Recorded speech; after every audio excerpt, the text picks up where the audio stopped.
Paris, Le Bourget Airport, 8:47 p.m.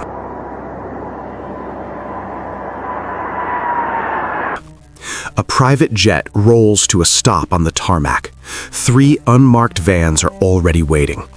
The man who descends the stairs wears a black t-shirt and black jeans, the same outfit he's worn for 15 years. He takes 3 steps toward the terminal. Then 6 officers close the circle. He built the world's most secure messaging app. 1 billion people trust it with their lives. Activists use it to dodge dictators. Soldiers use it to save each other. Dissidents use it to speak truths that could get them killed. Every government on Earth has tried to destroy it. Russia spent $18 million attempting to block it and accidentally took down their own internet instead. Iran banned it. Brazil suspended it. Germany threatened it. China erased it. None of it worked. But tonight, France did what no surveillance state could. They simply waited at the gate. The handcuffs click around Pavel Durov's wrists at 8:52 p.m.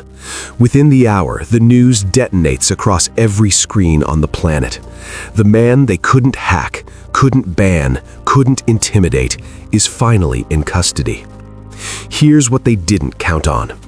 While Durov sat in a terrorism detention center designed for the world's most dangerous criminals, Telegram gained 12 million new users. The arrest they hoped would silence him turned into the greatest advertisement in the app's history. Every government watching learned the same brutal lesson. You can cage the man, you cannot cage the idea. This is the story of how one programmer looked every government on Earth in the eye and said no, and somehow, impossibly, won. Most people, when they lose everything, go quiet. Pavel Durov went to work. This is a story about a man who built 2 things in his life. The first was Russia's largest social network, a platform touching 100 million people.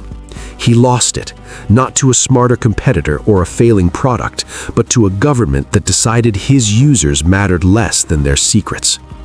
The second thing he built was designed so that could never happen again. What follows is not a story about technology. The code matters, but only as a vehicle for something older and simpler. A person deciding where their line is. Deciding what they will not do, regardless of who is asking or what they are threatening. Durov would lose his company. He would lose his country. He would spend years moving between cities, carrying 5 passports and belonging to none of them. Governments would ban his creation, arrest him, surveil him, and pressure every nation he set foot in. They would brand him a criminal, a threat, a man who valued privacy over safety.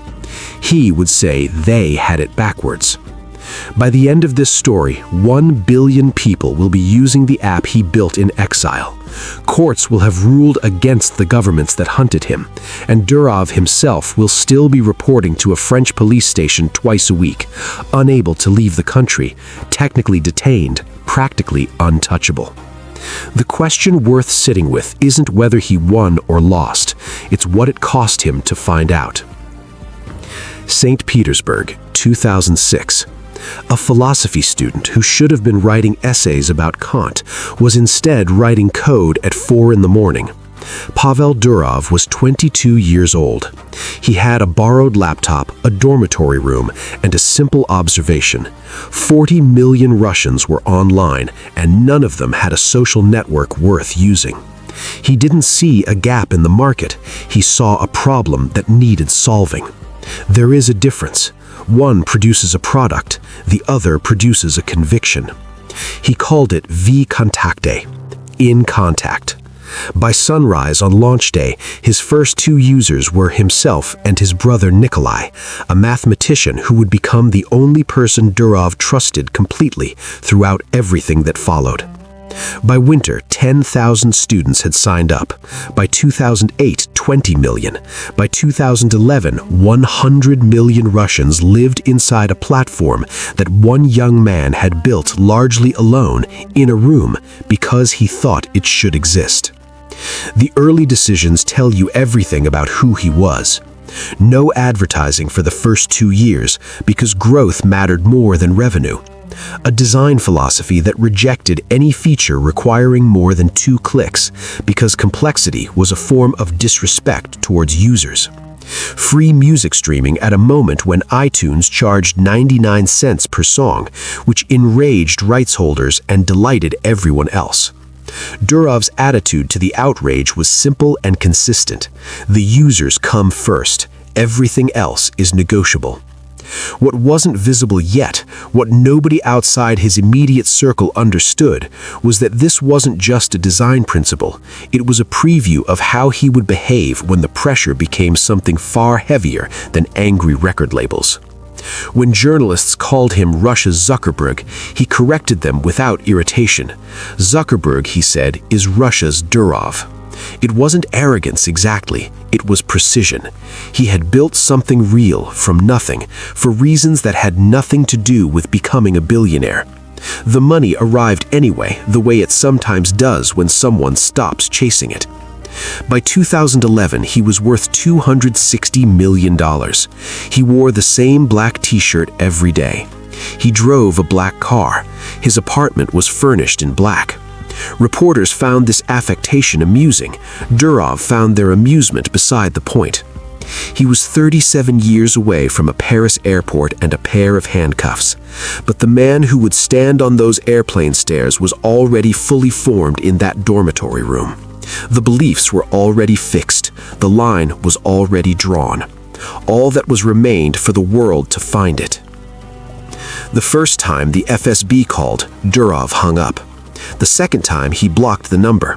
When they arrived in person, 3 agents, no warrant, very polite, he recorded the conversation on his phone and posted the audio online before they reached the elevator. VKontakte will never become a tool of political censorship, he wrote. The post received 1 million likes by morning. None of that stopped what came next. The protests of December 2011 changed everything. 300,000 Russians flooded Moscow's streets, furious over rigged elections, organizing every march and meeting through VK groups. The Kremlin watched the platform Durov built become the infrastructure of dissent. They made a decision. If they couldn't control the man, they would take the machine. It took 18 months and $1.47 billion, routed through 14 shell companies controlled by oligarchs close to Putin, to quietly acquire majority ownership of VKontakte. Durov woke up one morning to discover he no longer controlled his own company. The boardroom coup had been executed while he was posting dog memes at the FSB. When they finally handed him the exit papers, a $300 million buyout, a request to disappear quietly, he signed without argument. What they didn't know was that he had been preparing for this moment since 2009. The morning after the FSB's first visit, he had begun building something new. His 12 most trusted developers had already resigned the day before the signing. Their laptops were in Cyprus. The code for Telegram was already compiled. Durov didn't lose to VKontakte. He traded it for the chance to build something no government could ever take. On April 16, 2018, a Moscow court took 18 minutes to order Telegram blocked across Russia. What followed was one of the most spectacular bowls in the history of government censorship. Russia's telecoms regulator published a list of IP addresses to block. The list contained 15.8 million entries, not a typo. In their determination to silence one application, regulators had swept up the infrastructure of Amazon Web Services, Google, and Microsoft Azure. Online banking failed. Government websites went down. Russian businesses lost access to their own systems. The collateral damage was so vast and so absurd that state media struggled to explain it without inadvertently explaining how badly their own government had miscalculated. Telegram worked fine throughout. Durov had engineered something that turned censorship into self-destruction. The moment Russia blocked one set of servers, Telegram shifted traffic to another. Block those, it shifted again. Domain fronting disguised the app's connections as routine Google or Amazon traffic. When authorities blocked those, they took down half the Russian internet with them. It was digital jujitsu. The harder the government pushed, the more damage it did to itself. From Dubai, Durov watched the chaos and sent $3.7 million in Bitcoin to Russian programmers who were building free proxy servers overnight for their fellow citizens. Digital resistance deserves funding, he posted. 30 days later, 5,000 Russians marched through Moscow carrying paper airplanes, Telegram's logo, in silent protest. Police didn't know how to respond. You cannot arrest someone for folding paper. By 2020, the Russian government was using Telegram to broadcast official updates. They lifted the ban quietly, without explanation, having achieved nothing except demonstrating exactly how unblockable the thing they were trying to block actually was. There is a detail that gets lost in the headline version of this story. Pavel Durov is worth $11 billion. He has 5 passports. He has access to private jets, 5-star hotels, and virtually every material comfort a person could want. By any conventional measure, he won. And yet, he owns no property anywhere on Earth. He claims no nation. He cannot stay in any single city longer than 6 months without risking arrest. Dating relationships end when women realize he might be gone by morning, not metaphorically, but literally, because a government somewhere has decided his presence is inconvenient. The friends he keeps are few, and most of them want something from the billionaire in permanent exile. The man who gave 1 billion people the ability to speak privately has no privacy himself. French intelligence knows what he eats for breakfast. Russian security services track his flights.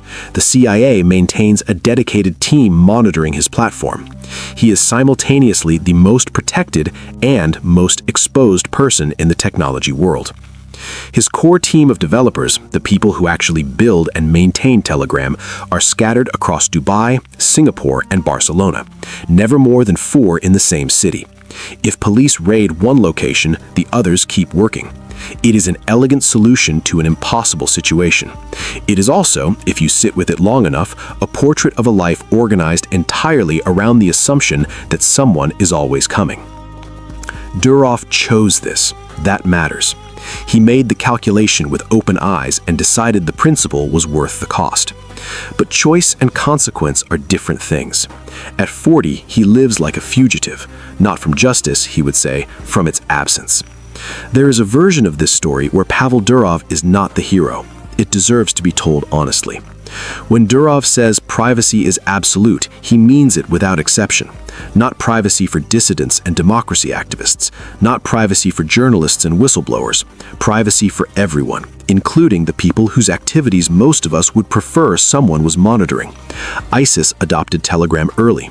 Drug traffickers use it. Child exploitation networks have operated inside it. Arms dealers have coordinated through it. These are not hypothetical concerns raised by governments looking for leverage. They are documented realities acknowledged by security researchers who have no particular interest in defending surveillance states. The philosophical position Durov holds is internally consistent. If you build a backdoor for the FBI, you have built a backdoor. There is no version of compromised encryption that stays compromised only for the right reasons, accessed only by the right people. The history of security vulnerabilities makes this argument difficult to dismiss. Backdoors get found. Tools leak. What governments build to catch criminals becomes what criminals use to catch everyone else. But internal consistency is not the same as moral sufficiency. The families of people killed in attacks coordinated through encrypted platforms are not wrong to ask whether the principle was worth the price. The children exploited in networks that operated freely because moderation was treated as a gateway to censorship are not wrong to exist as a counterweight to the abstract value of privacy. These are real costs. Durov has never fully reckoned with them publicly, preferring instead to restate the principle as though restating it more clearly resolves the tension. It doesn't. What makes this genuinely hard, rather than a simple story of a brave man versus cowardly governments, is that both things are true simultaneously. Encryption protects the vulnerable and shields the predatory. Moderation prevents harm and enables censorship. There is no technical solution that resolves the underlying human problem, which is that the same tools serve opposite purposes depending entirely on who's holding them. Durov chose a side. He chose it consistently and at enormous personal cost, which commands a certain respect regardless of where you land on the underlying question. But the skeptic sitting across from him in that French detention center was not simply a government stooge defending surveillance for its own sake. They were also asking a question that does not have a clean answer. At what point does protecting everyone's privacy become protecting the wrong people's crimes? Durov's answer has always been, that is not my decision to make. Whether that is wisdom or abdication depends on which story you are living inside. Back to Paris, back to the handcuffs. Durov spent 96 hours in the Élysée Palace Detention Center, a facility designed for terrorists. Investigators asked the same questions hundreds of ways. Where were the servers? Why won't you cooperate? How many criminals use your platform? He gave the same answer hundreds of ways. Privacy is not negotiable. You don't get to choose who deserves it. On the third day, something unexpected happened. Moscow, the government that had exiled him, stolen his company, and spent years hunting him, demanded his release. France is destroying free speech, declared the Russian Foreign Ministry. The same officials who had called Durov a Western agent in 2014 now cast him as a political prisoner. The irony was dense enough to cut. Edward Snowden tweeted from a Russian asylum that the arrest was an assault on basic human rights. Elon Musk posted an outrage. The internet, rarely unified on anything, chose a side, and it chose Durov's. On August 28th, France released him on €5 million bail. Both passports were confiscated, required to report to police twice weekly, forbidden from leaving the country. And within 1 hour of walking out of that courthouse, Telegram gained 12 million new users. The French prosecution had set out to demonstrate that even Pavel Durov must answer to state power. What they demonstrated instead was the opposite. Every camera trained on those courthouse steps, every headline, every outraged tweet became an advertisement for the thing they were trying to suppress. They arrested the man, they made the idea immortal.